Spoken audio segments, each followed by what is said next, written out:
ਸਿਪਾਹੀ ਸਾਨੂੰ ਜਾਣੀ ਨਾ ਕੋਈ ਹੋਰ। ਤੇਰਾ ਸਾਡੇ ਤੇ ਸ਼ੈਤਾਨਾ ਕੋਈ ਚੱਲਣਾ ਨੀ ਜ਼ੋਰ। ਅਸੀਂ ਇਸ ਦੇ ਸਿਪਾਹੀ ਸਾਨੂੰ ਜਾਣੀ ਨਾ ਕੋਈ ਹੋਰ। ਅਸੀਂ ਕੋਈ ਹਥਿਆਰ ਨਾ ਉਠਾਵਾਂਗੇ, ਤੈਨੂੰ ਬਚਨਾਂ ਦੇ ਨਾਲ ਹਰਾਂਗੇ। ਫਤਿਹ ਤੇਰੇ ਤੇ ਸ਼ੈਤਾਨਾ ਅਸੀਂ ਪਾਵਾਂਗੇ, ਤੈਨੂੰ ਬਚਨਾਂ ਦੇ ਨਾਲ ਹਰਾਵਾਂਗੇ, ਤੈਨੂੰ ਬਚਨਾਂ ਦੇ ਨਾਲ ਹਰਾਵਾਂਗੇ।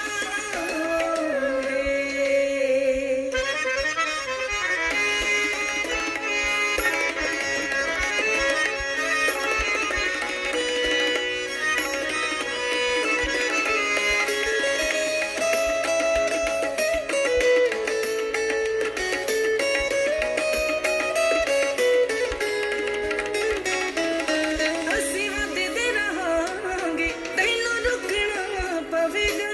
ਪਾਕ ਵਚਨਾਂ ਦੇ ਅੱਗੇ ਤੈਨੂੰ ਝੁਕਣਾ ਪਵੇਗਾ। ਅਸੀਂ ਵੱਧਦੇ ਰਹਾਂਗੇ, ਤੈਨੂੰ ਰੁਕਣਾ ਪਵੇਗਾ।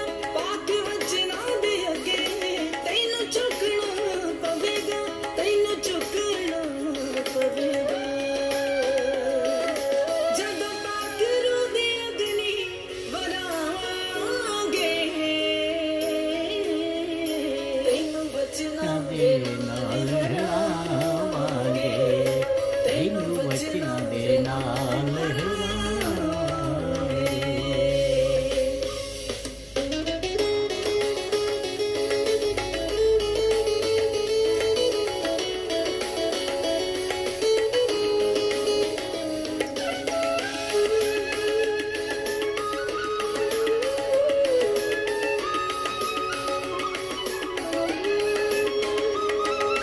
ਸਾਡਾ ਯੀਸ਼ੂ ਸਾਡੇ ਨਾਲ ਕਰੇ ਪਿਆਰ ਬੇਸ਼ੁਮਾਰ। ਜੈ। ਜਿੱਤ ਤੇਰੇ ਉੱਤੇ ਪਾਈਏ ਸਾਨੂੰ ਦਿੱਤਾ ਅਧਿਕਾਰ।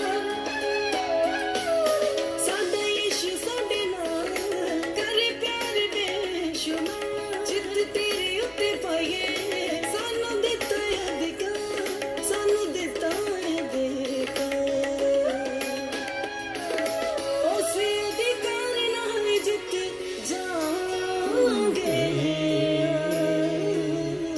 ਤੈਨੂੰ ਬਚਨਾਂ ਦੇ ਨਾਲ ਹਰਾਵਾਂਗੇ, ਤੈਨੂੰ ਬਚਨਾਂ ਦੇ ਨਾਲ ਹਰਾਵਾਂਗੇ।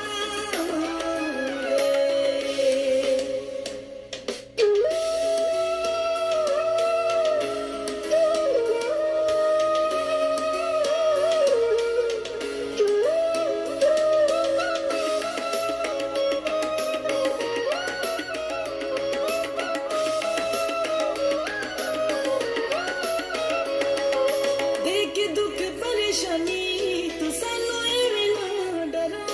ਚੰਗਾ ਕਰਿਆ ਨਾ ਕਰੇ ਸਾਡਾ ਉਹੀ ਹੈ ਖੁਦਾ। ਦੇਖ ਦੁੱਖ ਪਰੇਸ਼ਾਨੀ ਸਾਨੂੰ ਐਵੇਂ ਨਾ ਡਰਾ। ਚੰਗਾ ਕਰਿਆ ਨਾ ਕਰੇ ਸਾਡਾ ਉਹੀ ਹੈ ਖੁਦਾ, ਸਾਡਾ ਉਹੀ ਹੈ ਖੁਦਾ।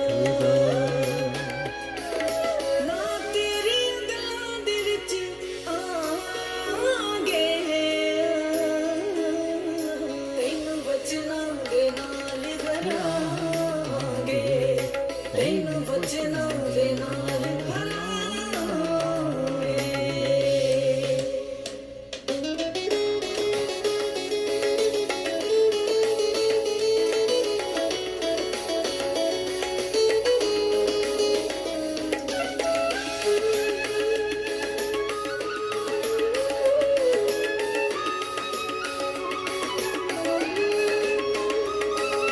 ਸਾਡੀ ਇਸ ਜੀ ਸਲੀਬ ਸਾਡੇ ਵਾਸਤੇ ਉਠਾਈ।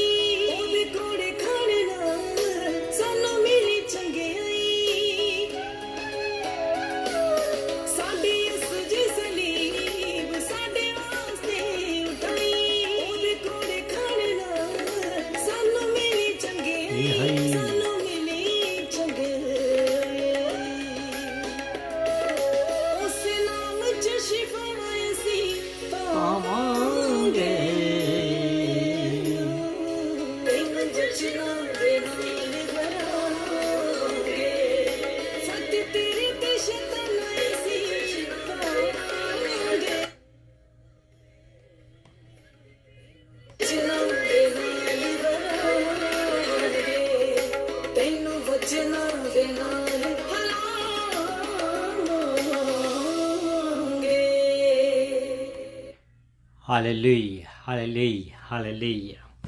That is our weapon.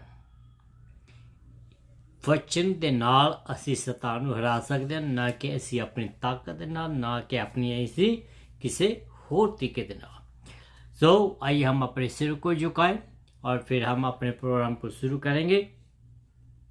अनुग्रह का स्वर्गीय परमेश्वर तेरा धन्यवाद करते हैं आज के दिन के लिए जो तूने आज हमें दिया, कि हम तेरी आराधना, तेरी स्तुति, तेरी प्रशंसा करें। तो बड़ा परमेश्वर, स्तुति के योग्य परमेश्वर है।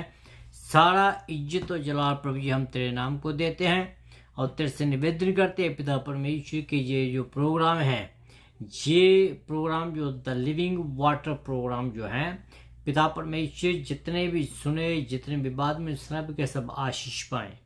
मैं निवेदन करता हूँ कि आज तो अपने लोगों से अपने वचन के द्वारा बातचीत कीजिए। मैं प्रार्थना करता हूँ खास करके अपने खास अजीज लोगों के लिए जो पिता इस प्रोग्राम को सुनकर आशीष पाते हैं और जो लोग अपनी प्रार्थना का विषय भेजते हैं। हम तेरा धन्यवाद करते हैं कि तू प्रभु जी भला है। मैं प्रार्थना करता हूँ खास करके ऑस्ट्रेलिया के बीच में जो हमारे भाई रहते हैं, मेरे अनुग्रह का स्वर्गीय परमेश्वर आपने उस भाई के साथ तो बातचीत कीजिए, आपने उस बच्चे को पिता परमेश्वर फिर से वापस प्रभु जी उसको लेकर आए, ताकि वो प्रभु जी तेरे साथ मिलकर अपने परिवार के साथ तेरी आराधना, तेरी स्तुति, तेरी प्रशंसा कर सकें। बाकी के परिवार को मैं पिता परमेश्वर तेरे हाथों में देता हूँ, शांति का पैगाम भेजता हूँ कि वो लोग तेरे से शांति पाएँ। तुम मेरे प्यारे परमेश्वर बड़ा है और स्तुति के योग्य परमेश्वर, सारा इज्जत और जलाल हम तेरे नाम को देते हैं। प्रार्थना को सुन, कबूल का प्रार्थना यीशु मसीह के नाम से मांगता हूँ, आमीन एंड आमीन, हालेलुया। तो मेरे अजी जो हम लोग जो हैं बुक ऑफ फिलिपियों की स्टडी कर रहे हैं। It's very good book. और इससे पहले कि हम आगे बढ़ें, मैं आप सबका इस प्रोग्राम में स्वागत करता हूं। आप सबको मैं न्योता देता हूं कि आप इस प्रोग्राम के साथ जुड़े। आप और भी बहुत सारे लोगों को इस प्रोग्राम के बारे में बताएं, जिससे कि लोग और भी ज़्यादा आशीष पा सकें। तो हम धन्यवाद करते हैं उन लोगों के लिए जो लोग हमारे साथ ऑलरेडी जुड़ चुके हैं, और उन लोगों को भी हम इस प्रोग्राम में उनका स्वागत करते हैं और हम उनको खुदावंद की आशीष जो है हम जहाँ से भेजते हैं। मैं आपको एक यकीन दिलाना चाहता हूँ आज कि आज आपके जीवन में बहुत सारे बड़े बड़े काम होने वाले हैं। तो इसलिए आइए हम अपने वचन की ओर बढ़ते हैं। जो वचन हमें मिलता है फिलिपियों की किताब, उसका 3 अध्याय, उसकी 13 से लेकर 14 आयत तक, जिसमें लिखा है, हे भाइयों, मेरी भावना ये नहीं कि मैं पकड़ चुका हूँ, परंतु केवल एक काम करता हूँ। क्या काम है वो? कि जो बातें पीछे रह गई हैं उनको भूलकर आगे की बातों की ओर बढ़ता चला जाऊं, निशाने की ओर दौड़ा चला जाता हूं, ताकि वह इनाम पाऊं जिसके लिए परमेश्वर ने मुझे यीशु मसीह में ऊपर बुलाया है। खुदावंद अपने वचन के पढ़े और सुनने पर आशीष दे, आमीन। मैं एक बार फिर आप सबको प्रभु यीशु मसीह के पवित्र नाम में जैमसी के कहता हूँ, गुड मॉर्निंग कहता हूँ, गुड इवनिंग कहता हूँ और गुड नाइट कहता हूँ, जहाँ भी है उसके मुताबिक। और मैं आप सबको प्रभु यीशु मसीह के पवित्र नाम में जैमसी की भी भेजता हूँ। तो जैसे कि आपको मालूम है कि हम लोग फिलिपियों की किताब की स्टडी कर रहे हैं। जैसे मैंने पहले कहा कि this book is a very good book और is worth to study. I mean the whole Bible is worth to study. The whole Bible is very good and the Bible is written by the holy spirit itself. The Bible जो है वो पवित्र आत्मा की प्रेरणा के द्वारा लिखी गई है, इसलिए ये हमारे सबों के लिए बहुत ही अच्छी किताब है। तीसरे अध्याय में हमने देखा है, जो पहले देखा हमने, कि पौलुस अपने आत्मिक इन्वेंटरी की बात करता है कि उसको अपनी आत्मिक स्थिति के बारे में वो जांचता है कि उसकी आत्मिक स्थिति कहाँ है। ठीक है, तो अब जो ये पद हमने पिछली बार पढ़े थे 4 और 6 में, तो वहाँ वो अपने वंशावली के बारे में बातचीत करता है। और इन पदों में पौलुस बताता है कि यदि कोई किसी को गौरव है या किसी को घमंड है या अपने कामों के बारे में अगर किसी को घमंड है, तो कहता है कि पौलुस से ज़्यादा कोई और नहीं है। क्यों? क्योंकि वो पारिवारिक तौर पर भी one of the prominent person, और वो अपने रिलीजियस तौर पर भी one of the prominent person in that region. और इसलिए वो कहता है कि अगर मुझे घमंड करना है, अगर किसी को घमंड करना है, तो कहता है कि Paul is the number 1, he should proud what he was doing and what he is jealous for. तो पद 7 और 12 के बीच में पौलुस बताता है कि वो सभी चीज़ें जिन्हें पहले उसने परमेश्वर के सामने कूड़ा करकट कर दिया था, वो जो सभी बातें जिनके ऊपर वो घमंड करता है, जिनके ऊपर वो अपने आप को बोस्टफुल करता है, वो सब की सब उसने क्या किया है कि खुदा के सामने उसने कूड़ा करकट कर दी है। वो कहता है कि सब बातें जो मैं की थी, रिलीजियस बातें, वो सब के सब कूड़ा करकट है। वो कहता है कि वह बहुत ज़रूरी है कि हम यीशु मसीह के साथ अपने अच्छे संबंधों को बनाएं। हाँ, मैं भी इसी बात को तकरीबन कहता हूँ कि I don't want anybody to change their religion. I want everybody to change their lifestyle. I want everybody to get into the relationship of our Lord Jesus Christ. मैं किसी को धर्म बदलने के लिए नहीं कहता हूँ, मैं सिर्फ कहता हूँ कि वो अपने जीवन बदलें। मैं उनको ये कहता हूँ कि अपने संबंध यीशु मसीह के साथ बनाएं। मैं उनको ये कहता हूँ कि वो यीशु मसीह के साथ चलें, ताकि हम उसके सामने खड़े हो सकें।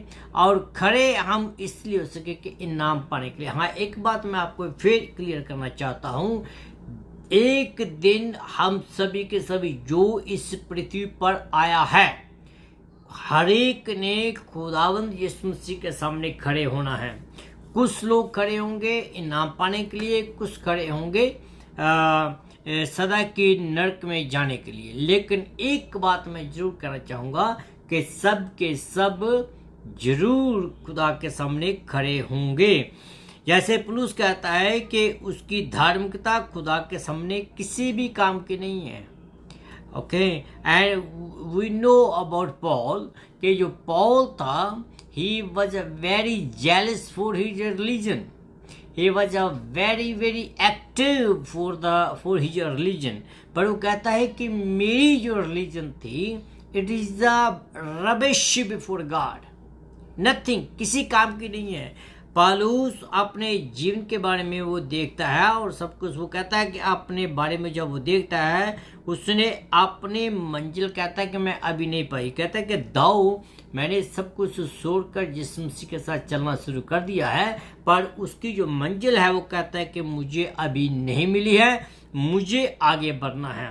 तो आप जरा ध्यान सुने कि अगर इतना जो एक आदमी है जितने इतनी काम किया है खुदा के लिए, और जो 13 जो पोथियां हैं उसने लिखी हैं, वो एक ऐसा आदमी जो कहता है कि मैंने अभी पाया नहीं है, मुझे आगे बढ़ना है।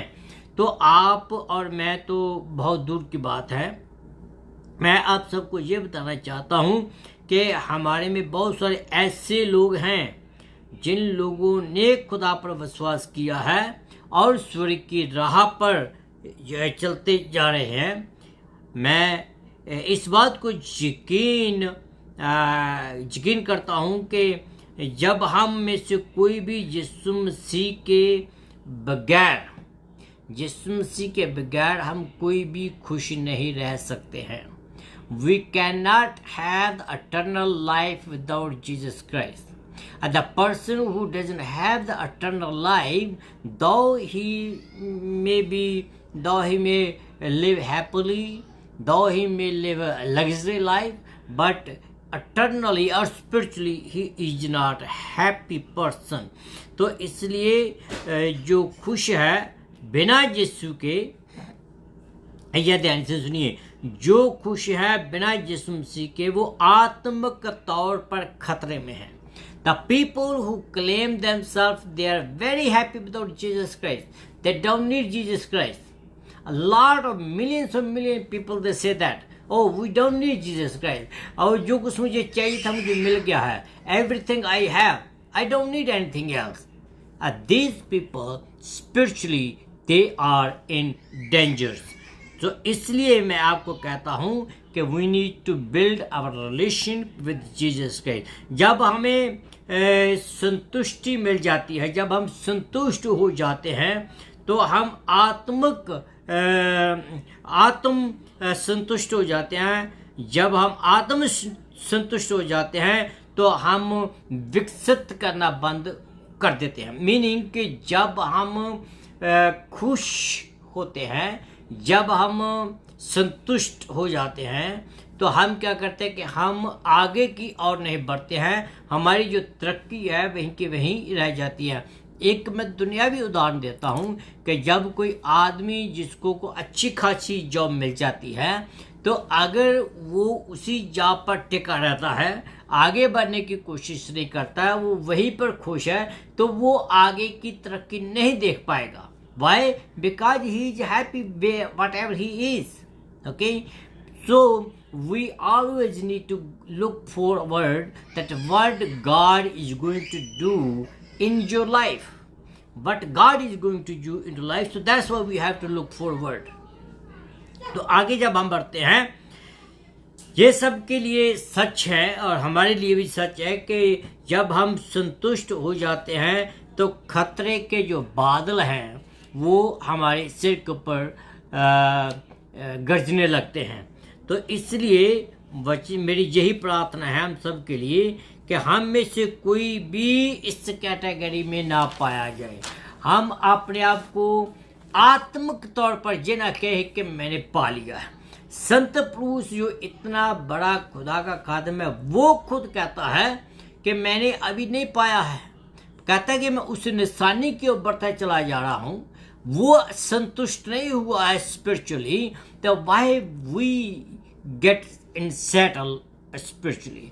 जो लोग अपने आप को ये क्लेम करते हैं कि वो आत्मिक तौर पर वो संपूर्ण हो गए हैं, या उनको पूरी बाइबल आने लगी है, या वो बाइबल को बिना बाइबल खोले प्रचार कर सकते हैं, या उनको बाइबल की कोई ज़रूरत नहीं है, या उनको कोई पवित्र आत्मा की ज़रूरत नहीं है, तो मैं आपको ये बताता हूँ कि वो आत्मिक तौर पर आगे बढ़ना वो बंद कर देते हैं। तो अगर हम इस कैटेगरी में आते हैं तो हमें और भी ज़्यादा खुदा के पास जाने की ज़रूरत है। दैट्स व्हाई पॉल वाज अपने आप की जांच करता है, अपने आप की इन्वेंटरी करता है। वो तो कहता है कि मुझे आगे बढ़ने की ज़रूरत है। जो लोग आत्मिक तौर पर रुक जाते हैं, आगे नहीं बढ़ते हैं, उनको और भी ज़्यादा खुदा की ओर बढ़ने की ज़रूरत है। आइए हम कुछ बातें देखते हैं कि किन किन बातों को हमने देखना है। सबसे पहले कि हम अपने पास्ट को देखें, अपने पूर्व को देखें। ओके, अपनी आत्मिक इन्वेंटरी हमने जो करनी है ये हम व्यक्तिगत रूप में भी कर सकते हैं और ये हम एक कलीसियाई के रूप में भी कर सकते हैं। ओके, जो कलीसिया है, कलीसिया को भी उतनी ही ज़रूरत है आत्मिक इन्वेंटरी करने की जितनी कि एक व्यक्तिगत रूप को। हमें अपनी आपत्तियों की, अपनी जो खामियां हैं उनकी, हमें अपनी उम्मीदें जो है उनकी, हमें हमारी जो सपनों की है उनकी, हम पूरी की पूरी लिस्ट बनाएं और उस पूरी लिस्ट को देखें कि हमारी आत्मिक जो तरक्की है वो कहाँ है। और हमें ये देखना है कि हम कहाँ हैं और कहाँ से आए हैं और हमने कहाँ जाना है। क्या आप की बैकग्राउंड के बीच में आपको निजात नज़र दिखाई देती है? क्या आप इस बात को कॉन्फिडेंसली कह सकते हैं कि आप बचाए हुए हैं? अगर हैं तो खुदा का धन्यवाद करें। अगर है तो खुदा का धन्यवाद करें और अपने नई जिंदगी जो मसीह में है उसका आनंद बनाएं। अगर नहीं है तो इसके लिए कुछ करने की हमें ज़रूरत है। अगर नहीं है तो हमें खुदा के सामने अपने घुटनों के बल होने की ज़रूरत है। वही है कि आपको वो बचा सकता है। वही है जो आपको असली ज़िंदगी दे सकता है। वही है जो आपके जो गुनाह हैं उनको माफ़ कर सकता है। वही है जो आपकी पुरानी ज़िंदगी को बदल कर नई ज़िंदगी कर देता है। अगर हम अपने जीवन में कहीं फेल हो गए हैं, जहाँ हमारे सपने जो है टूट गए हैं, जो कि हमारे जीवन में अक्सर ही होता है ये कि जो अक्सर हमारे जीवन में हमारे फेलियर में, हमारे दर्दों में हमारे सपनों में ज़्यादा दर्द लाता है, जो हमें दोबारा फिर से गलती करने से रोकता है। मेरे अजीज, मैं आपको ये बताना चाहता हूँ, चाहे वो दर्द नाक हैं, फिर भी इससे हमें अपने इन्वेंटरी करने की ज़रूरत है। चाहे हमारा जीवन जो है कैसा भी है, चाहे हमारा जीवन खुशियों से बड़ा है, चाहे हमारा जीवन दर्दों से बड़ा है, चाहे हमारा जीवन खामियों से बड़ा है, किसी भी हालात में आप क्यों नहीं है, लेकिन हमें आत्मिक इन्वेंटरी, आत्मिक जांच करने की हमें बहुत ही आवश्यकता है। ऐसा जैसे मैंने पहले कहा कि व्यक्तिगत रूप पर भी और कलीसिया के रूप में भी हम अपनी आत्मिक जांच हमें करने की ज़रूरत है। इसमें जो बात बताई है कि सीखें, एक शब्द बताया गया है कि जो समझदार आदमी और समझदार कलीसिया वो अपनी गलतियों से कुछ सीखते हैं। अगर जो एक समझदार आदमी है, जहाँ एक समझदार कलीसिया है, अपनी गलतियों से नहीं सीखती है, इट मीन्स कि वो आदमी और वो कलीसिया गलत रास्ते पर जा रही है और वो एक डिस्ट्रक्शन की ओर जा रही है। हम कोशिश यही करते हैं कि हम दोबारा गलती ना करें, बल्कि उन गलतियों से सीखें। यस, हमारे से गलतियां हो जाती हैं, कोई बुरी बात नहीं है, लेकिन उन गलतियों को जब पवित्र आत्मा आपके ऊपर रिवील्ड करता है, जब पवित्र आत्मा आपको कन्विंस करता है कि ये गलती आपने की है, इज बेटर कि as soon as you can you take this mistake to the lord and ask God please forgive me. देरी लगाने की जरूरत नहीं है। जब भी आप ऐसा करते हैं तो खुदा आपकी गलतियों को माफ करता है। लेकिन ये सब कुछ हम कब कर सकते हैं? जब हम अपनी समझदारी का और अपने आत्मिक कानों का इस्तेमाल करते हैं, ताकि हम दोबारा वो गलती ना करें। फिर पहली बात है सीखना, फिर दूसरी बात है सोचना। अगर हम सीख जाते हैं, अगर हमारे पवित्र आत्मा जो रिवील्ड करता है, उस बात को हमें सोचना है। सोचने का मीनिंग क्या है? पश्चाताप करना है और उसको पश्चाताप करके उसको छोड़ देना है।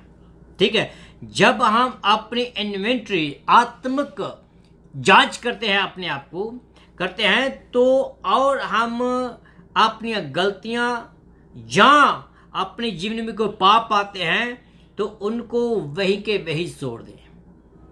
अगर आप पाप के बीच में और थोड़ा आगे बढ़ते हैं तो आपको पाप जो है वो मीठा लगेगा।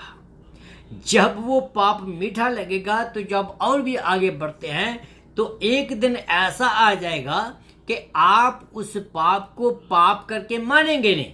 क्यों? क्योंकि आप उसके आदी हो जाएंगे। You will be used for that sin. So that's why you will not realize that you are committing a sin.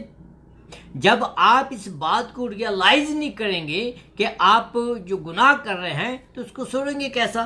तो इसलिए हमें ये बहुत होशियारी की ज़रूरत है कि हमने अपने आप को अपने आप से इन्वेंट्री करनी है। जब हम खुदा के सामने दोषी पाए जाते हैं तो उसका हाल जो है वो बहुत खतरनाक है।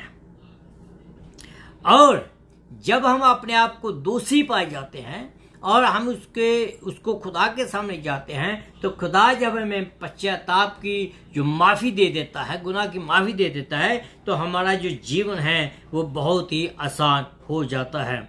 एक बार की मैं आपको बात बताना चाहता हूँ। एक बार दो साधु जो जा रहे थे और वो जो दो साधु थे वो एक नदी के किनारे अपनी साधना कर रहे थे। तो वहाँ एक सुंदर सी लड़की आती है, तो वो लड़की जो है वो किनारे आकर खड़ी हो जाती है क्योंकि उसको दूसरे किनारे जाना है, उसके पास कोई रास्ता नहीं है।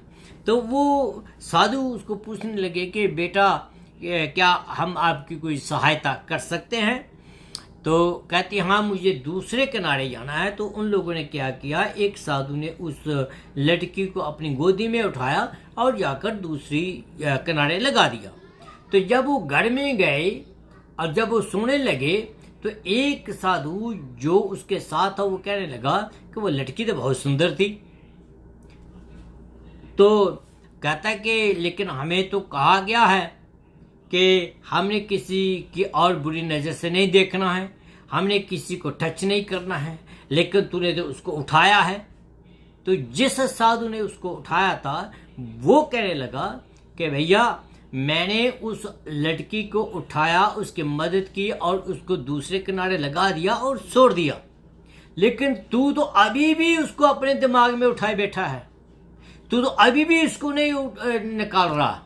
तो इसलिए जब हम इस बात को जानते हैं कि हमारे से गुनाह है, उसको वहीं का वहीं छोड़ दो, उसको अपने मन में ना बिठाएं, उसको अपने मन में ना भरने दें।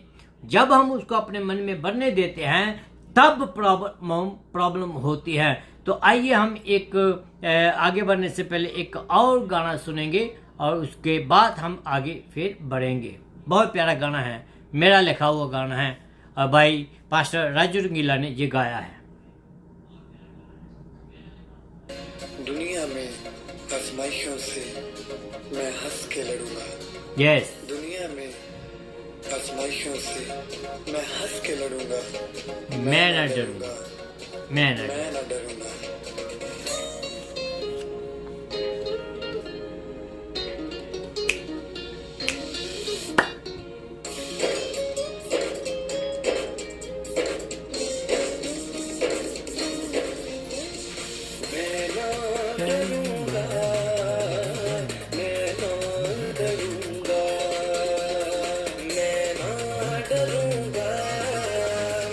यीशु जो मेरे साथ है, मैं ना डरूंगा।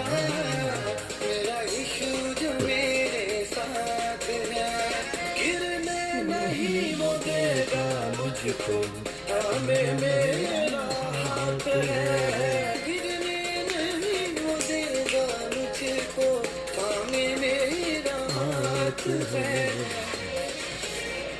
मैं ना डरूंगा, मेरा यीशु जो मेरे साथ है। मैं ना डरूंगा, मेरा यीशु जो मेरे साथ है।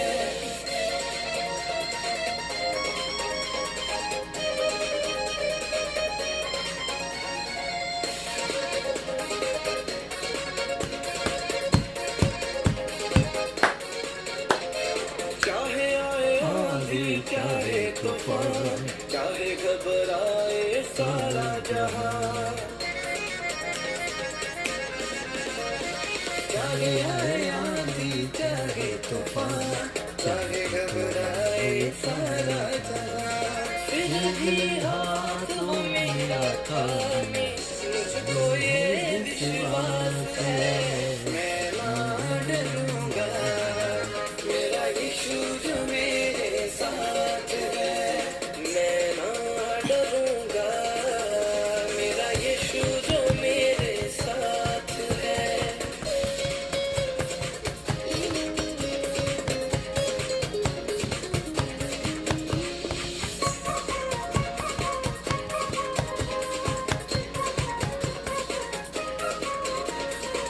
मेरे छुपने की जगह है वो, और मेरी ऊंची चट्टान है वो। Yes, hallelujah.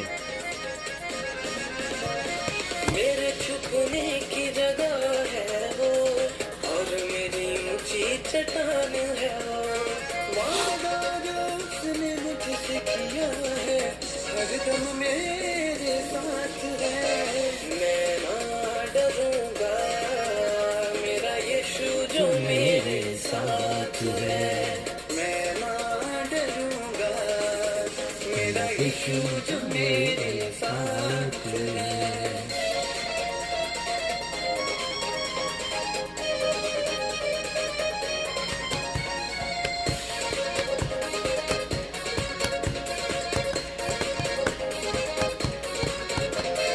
चाहे हो अंधेरी आज की रात, होगी कल एक नई सुबह की शुरुआत। चाहे हो अंधेरी आज की रात, होगी कल एक नई सुबह की शुरुआत। धरती अंबर जो कुछ उसमें, सब कुछ उसके हाथ है। मैं ना डरूंगा, मेरा यीशु जो मेरे साथ है। मैं ना डरूंगा, मेरा यीशु जो मेरे साथ है। मेरा यीशु जो मेरे साथ है। मेरा यीशु जो मेरे साथ है। हालेलुया। मैं न डरूंगा, क्यों? क्योंकि मेरा यीशु मेरे साथ है। तो पहला हमने ये देखा था कि हमें अपने जो पास्ट है उसको देखना है। दूसरी बात हमने आप देखी है, हमने अपने वर्तमान को देखना है। ठीक है, तो आइए हम इसके और बढ़ते हैं कि हम जब वर्तमान की बात करते हैं, उसके जो हमने आयतें पढ़ी हैं 13 और 14 के जो आयतें हैं, उसको 13 का जो आखिरी पार्ट है और 14 का जो पहला हिस्सा है, इनके बीच में हम देखते हैं कि हम कैसे जीतेंगे। पालूस की जो हर एक कोशिश वो थी कि वो यीशु जैसे रहे और यीशु जैसे जीवन व्यतीत करे, और वो उसकी यही ख्वाहिश थी कि वो अपना जीवन यीशु के लिए संपूर्ण रीति पर अर्पित कर दें। और इसके ज़्यादा कुछ भी उसको और ज़्यादा नहीं था। ना उसको किसी इज्जत की ज़रूरत थी, ना उसको कोई फैन फॉलोइंग की ज़रूरत थी, ना उसको कोई पैसे की ज़रूरत थी। वो उसकी यही ख्वाहिश थी कि वो अपने जीवन में यीशु मसीह को लोगों के सामने पेश करे। लेकिन वो कहता है कि कैसे भी हो मुझे यीशु मसीह के लिए जीना है। कहता है हमने कैसे जीना, आज हमने कैसे जीना। मैं आपको ये बता, पहली बात तो यह है कि हमने अपने यीशु के लिए जीना है।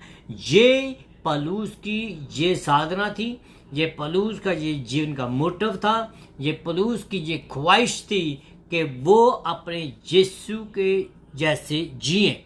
तो हम भी ऐसे ही जिए, हमारी भी ऐसी ख्वाहिश होनी चाहिए। हमारी हर एक चीज़ जो है, हर एक चीज़ में प्रभु यीशु मसीह की जो महिमा है उसकी महिमा होनी चाहिए। हमारी हर एक चीज़ यीशु मसीह के लिए होनी चाहिए। ये हमारी कलीसिया के लिए भी है और हमारे पर्सनल आदमी के लिए, व्यक्तिगत के लिए भी है। हमें यीशु के लिए जीना है, यीशु के लिए मरना है, हम चाहे कैसे भी हो, जहाँ भी हो। फिर दूसरी बात वो कहता है कि यीशु के द्वारा हमने जीना है। पहली बात तो यह है कि आदमी अपनी सामर्थ्य से, अपनी ताकत से हमने कभी भी जी नहीं सकते हैं। तो हमने यीशु के द्वारा जीना है। तो इस बात में हम सब गलती कर बैठते हैं जब सब बातें अपने द्वारा करने की कोशिश करते हैं और करने के बाद हम यीशु मसीह को न्योता देते हैं। बल्कि बात क्या है कि हमें हर एक बात में यीशु मसीह को ही पहल देनी है। यूहन्ना की किताब उसका 15 अध्याय उसकी 5 आयत के बीच में लिखा है कि मैं दाखलता हूँ और तुम डालियाँ हो। जो मुझ में बना रहता है और मैं उसमें, तो कहता है कि बहुत फल आता है। फिर आगे क्या कहता है वो, क्योंकि तुम मुझसे अलग होकर कहता है कि कुछ भी नहीं कर सकते। That is true. ये मेरे ख्याल में आपके हर एक के जीवन का ये तजर्बा होगा कि आप यीशु मसीह के बगैर कुछ भी नहीं कर सकते हैं। तो पहली बात वो ये थी कि हम कैसे जिए। दूसरी बात, पौलुस हर एक समय हर एक संभव बात वो कर रहा था। किसके लिए? कि प्रभु की महिमा। चाहे वो किंग अग्रिप्पा के पास खड़ा था, चाहे वो फिलिटिस के पास खड़ा था, चाहे वो किसी भी हाकिम के सामने खड़ा था, या यहूदियों के सामने सिनेगोग में खड़ा था, वो हर जगह अपने परमेश्वर को ऊंचा उठाने की कोशिश में था। तो इसलिए यूहन्ना की किताब उसका 9 अध्याय 4 के आयत में लिखा है कि अवश्य है कि जिसने मुझे भेजा है उसका काम हम दिन ही दिन में करते चले जाएं। मीनिंग कि जब अंधेरी हो जाएगी तो अंधेरे में कुछ भी नहीं होने वाला है। तो जब कोई मनुष्य काम नहीं कर सकेगा, जब रात आ जाएगी तो रात में कोई काम नहीं कर पाएगा। तो हमारा विश्वास जो है वो कम नहीं होना चाहिए, बल्कि हमें दिन ही दिन में आगे काम करना है। हमने विश्वास में काम करना है और विश्वास के साथ हमने जीना है। हमें अपने प्रेम को उसके प्रति दर्शाना है। हमें हमेशा अपने जो परमेश्वर के प्रति हमारा प्रेम है उसको बढ़ाना है। दूसरे शब्दों में कहूँ कि परमेश्वर के प्रेम को हमने दुनिया में बांटना है, और साथ ही साथ विश्वासी लोगों के लिए भी हमें अपने आप को परखने की ज़रूरत है ना, और देखना है कि हम मसीह में कहाँ हैं। Again we have to inventory our spiritual life. क्या हम में कोई भी कमी है या कोई हमारे में पाप है, उसको हमने जांचना है। या कोई ऐसी चीज़ है जो हमें बॉदर कर रही है, या हमें कोई ऐसी चीज़ है जो आगे बढ़ने नहीं दे रही है, तो हम ऐसे हालातों में मसीह की ओर मसीह की ओर हमने देखना है। तो तीसरी बात जो थी, पहली बात कि आपने पास्ट को देखा, दूसरी बात हमने अपने प्रेजेंट को देखा। अब है कि हमें अपने फ्यूचर की ओर देखना है, अपने इनाम की ओर देखना है। पौलुस जो है वो अपनी आंखें जो है हर समय किसकी तरफ लगा रहा है? वो इनाम की ओर लगाता है। वो अपने नाम की ओर अपनी आंखें लगाए रखा है। उसको मालूम है कि उसने क्या जीतना है, उसने क्या पाना है। जब लोग किसी खास मकसद के लिए बुलाए जाते हैं या गए हैं, तो आपको मैं ये बात बताना चाहता हूँ, आप कहीं भी हैं, कोई भी जॉब कर रहे हैं, किसी भी हालात में हैं, किसी भी फील्ड में हैं, आपको खुदा ने किसी खास मकसद के लिए बुलाया है। आपको खुदा ने बुलाया है पाप से निजात में बदलने के लिए। आपको खुदा ने बुलाया है मौत से जिंदगी में बदलने के लिए। आपको खुदा ने बुलाया है कि अजनबी से अपने परिवार में बुलाने के लिए।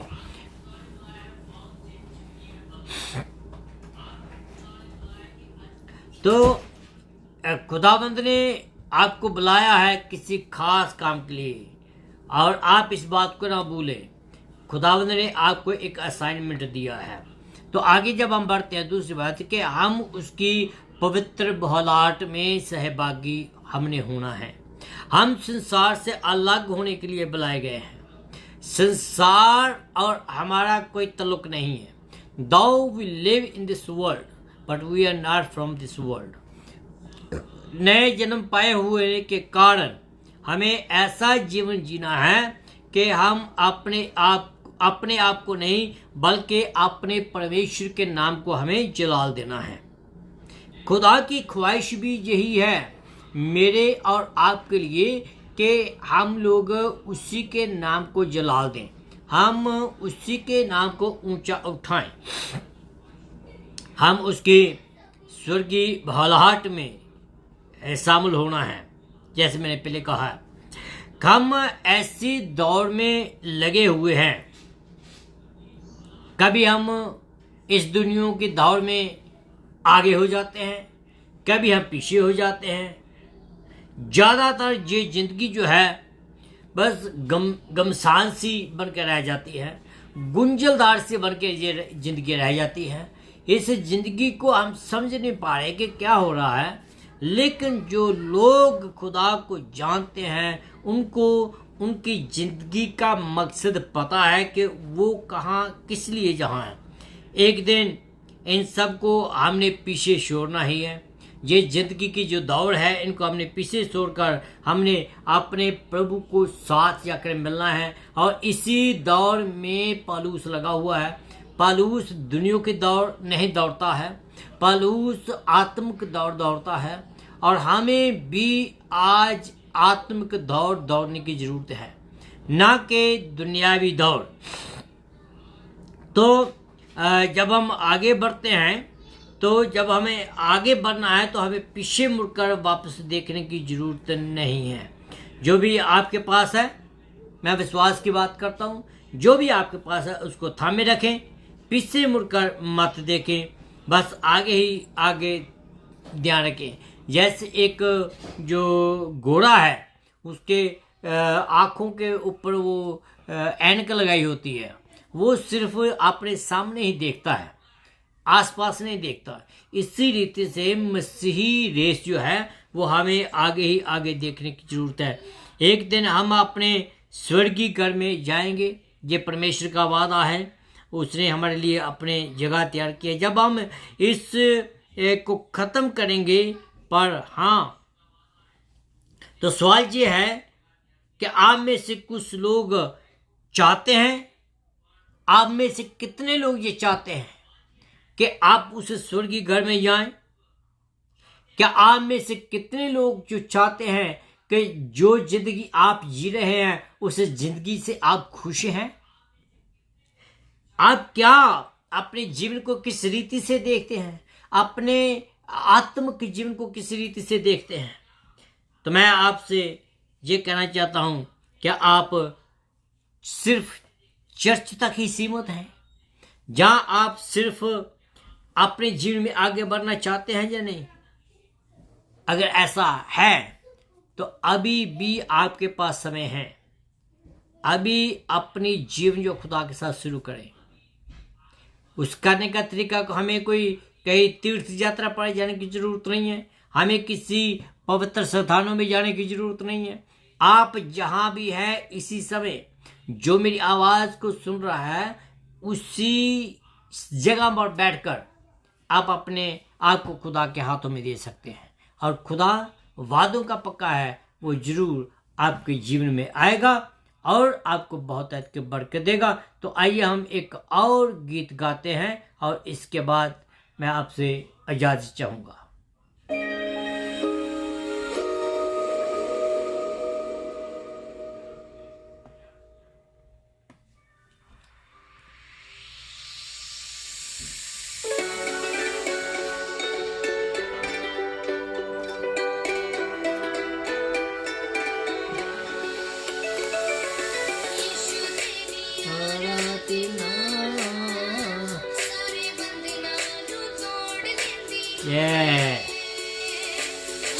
तेरी आराधना सारे बंधना तोड़ देंदी है।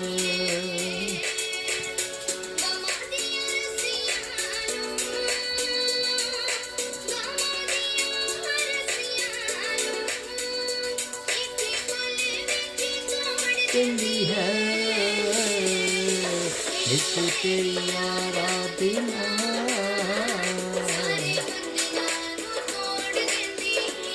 Yes.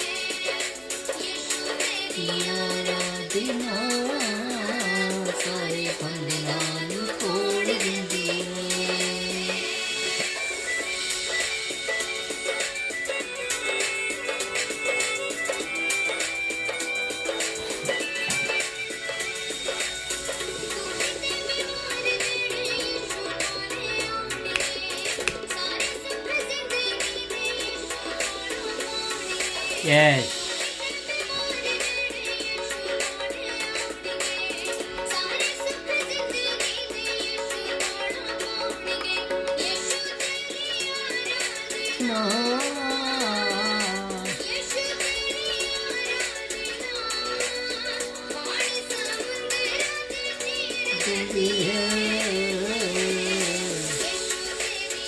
Hallelujah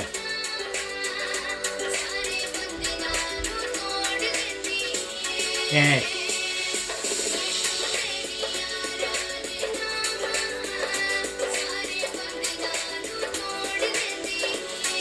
yes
hallelujah hallelujah. आइए हम अपने सिर को झुकाएं, दुआ में जाएं। और ये बात सच है कि यीशु की जब हम आराधना करते हैं सारे बंधनों को वो तोड़ देती है। मुझे नहीं मालूम है आपके बंधन कौन से हैं, आप किसी परेशानी में हैं, जो भी आपकी परेशानी है उसको आप यीशु के सामने आराधना में रखें तो खुदा उन सब बंधनों को तोड़ने की सामर्थ्य रखता है। अनुग्रह के स्वर्गीय परमेश्वर तेरा धन्यवाद करते आज के दिन के लिए जो तूने आज हमें दिया कि हम तेरी आराधना तेरी स्तुति तेरी प्रशंसा करें। तो बड़ा है और स्तुति के योग्य परमेश्वर तेरा धन्यवाद करता हूँ कि तूने हमें आत्मा जो दिया है वो दिलेरी का आत्मा दिया है। इसलिए प्रभु जी तूने मेरे द्वारा बातचीत की और पिता परमेश्वर जी गाना दिया कि मैं ना डरूंगा, मैं ना डरूंगा। क्यों? क्योंकि तू मेरे साथ है। आंधी आए, तूफान आए, चाहे पूरा संसार घबराए, लेकिन तू मेरा हाथ कभी ना छोड़ेगा। सचमुच पिता परमेश्वर जी तेरा वादा है और तूने वादा पूरा करके दिखाया भी है और दिखा भी रहा है। और अपने लोगों को जितने भी तुझे पर विश्वास करते हैं सभी के सभी पिता परमेश्वर इस बात के गवाह हैं। और पिता परमेश्वर जब तेरे लोग आराधना के लिए तेरे सामने सिरों को झुकाते हैं तो पिता परमेश्वर सबके जो बंधन है वो टूट जाते हैं, संगल टूट जाते हैं। और पिता परमेश्वर तेरी तेरी तेरी तेरी जो आशीष है वो पिता परमेश्वर स्वर्ग से टपकती है और तेरे लोग बरकतें पाती हैं। धन्यवाद करता हूँ आज के इस पूरे प्रोग्राम के लिए। इस प्रोग्राम को जितने ने भी सुना और जितने भी सुनेंगे सबके सब पिता परमेश्वर आशीष पाए और तेरे नाम को जला दे। तो बड़ा है और स्तुति के योग्य परमेश्वर है। तो पिता परमेश्वर इस प्रार्थना को सुना, इसलिए तेरा धन्यवाद करता हूँ। प्रार्थना यीशु मसीह के पाक और पवित्र जलाली नाम से मांगता सुन और कबूल कर। आमीन एंड आमीन। मैं आप सबको एक बार फिर प्रभु यीशु मसीह के पवित्र नाम में इस प्रोग्राम में स्वागत करता हूँ आपका। Please keep on watching, please share this programme. और आप इस प्रोग्राम को शेयर करें, वॉच करें और दूसरों को बताएं ताकि दूसरे लोग भी आशीष पाएं। कल फिर आपसे मुलाकात होगी 8 बजे। खुदा आपके साथ हो, आपको बरकत दे, आपके परिवार को बरकत दे। आमीन।